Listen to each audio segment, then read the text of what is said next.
My name is Matthijs van der Maas. I'm a senior solution engineer for VMware, and today I'm going to show you how easy it is to microsegment your application using NSX Security, the Service Defined Firewall. So let's start this off.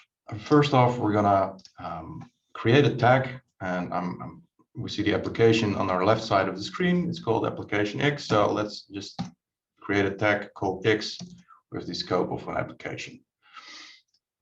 Then let's determine the members. So here we go. I got a few of the VMs already named application X. Of course, this is pretty easy because I know which application is already communicating to each other. If you don't know and you're in a brownfield, what VMs are talking to what other VMs and what forms one application, or what applications talk to each other, because sometimes it's a chain, of course. We got tools to help you there. We got Network Insight, we got NSX Intelligence, which can really help you out determining which VMs are talking and what traffic should be allowed and blocked. So I already know which VMs for my application. So here we go. So I created a new tag, application X, and I tagged the VMs who are a member. But now I still need to create a firewall. So let's go to the distributed firewall. Let's create a new section. The section is going to be called application X, of course. And within the section, I'm going to create 3 firewall rules. 1, 2, 3. As a source, we're going to create a new group, and the group is being called X. Let's define the members.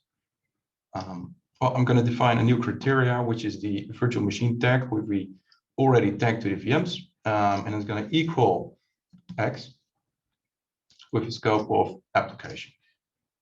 Here we go. So we just created a security group, made it a member relationship to the tag, and let's add it to the firewall rule. So here we go. And I'm going to just drag and drop. It's really easy to the source and destinations.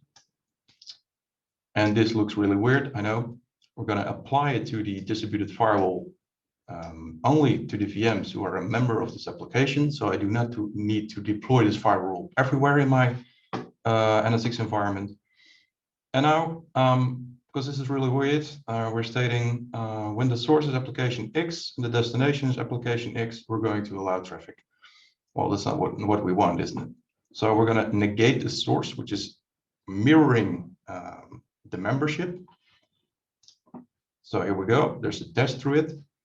And let's drop it. So the rule now states, if traffic is coming from application X, traveling to a IP address or source, a destination, which is not a member of this application, we're going to block this traffic.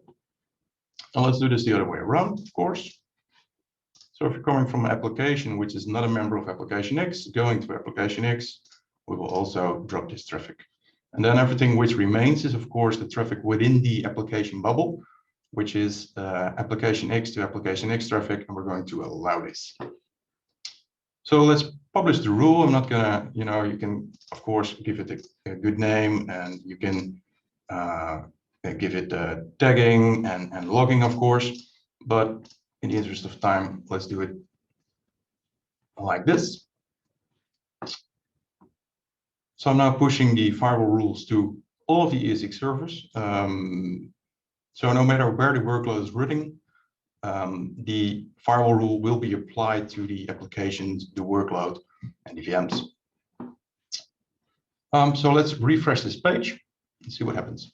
Here we go. So you noticed a few of these things went from green to red. Well, let's give you a bit of an explanation. So I've got an application here with an advanced load balancer in front. I've got a backend, which is just a pool of web application servers. And behind the web application servers, they talk to a central database. So now we define the gray bubble, the application X bubble. And as you can see, the application is still running, it's working, but from the perspective of the backend service, we're unable to connect to the application Y. And also another interesting thing is we're not connected to the internet anymore, because we define a bubble. Everything within the bubble is able to talk, and outside of the bubble is being, well, dropped. And of course, direct client access, because now I've got, like when I got a campus network and I got clients within my network, I don't want them to talk to the backend service directly or to the database. I want them to go through the VIP like every other internet user. Because within the VIP, I can do web application inspection. I can load balance across the backend service. So why connect to them directly? I want to force everyone to go through the virtual IP address.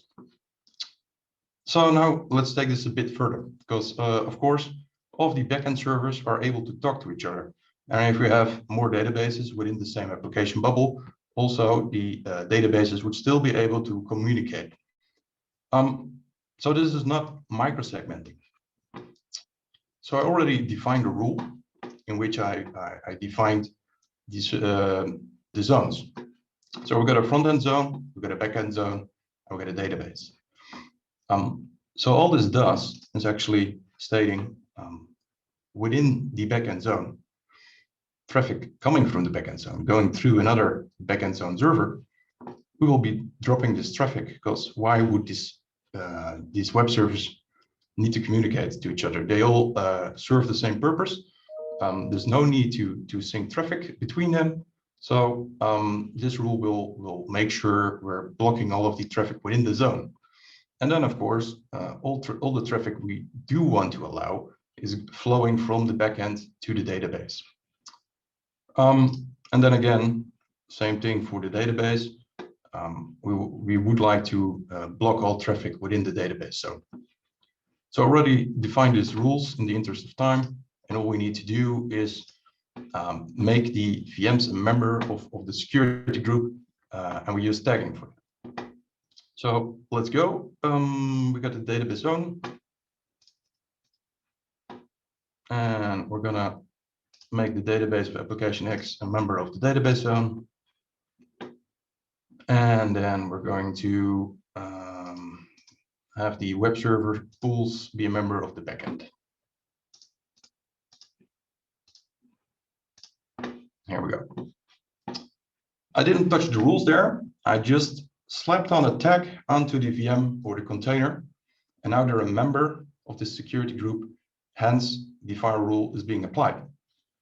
And when we look at the application, we can now see all of the pool servers are red, except the active session.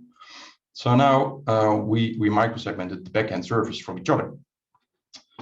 So maybe we need this service to connect to the internet because there's an update. Of course, you can do this via a proxy server or directly if you want to.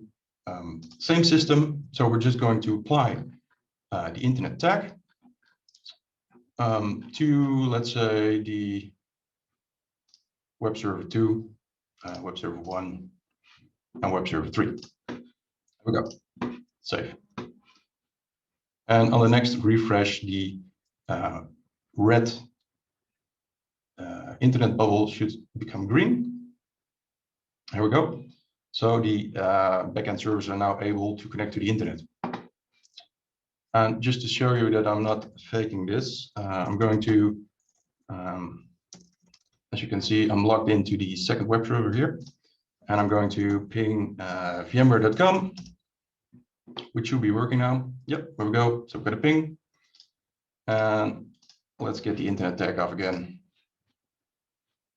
So remove it from the web servers, apply it, and save it, of course. And my ping should now be dead. Here we go. So firewall rule applied, and the internet connection is gone. So imagine what this could do for your environment, being able to create bubbles without around your applications, being able to microsegment servers which have the same function, or databases, of course, and also for your change process.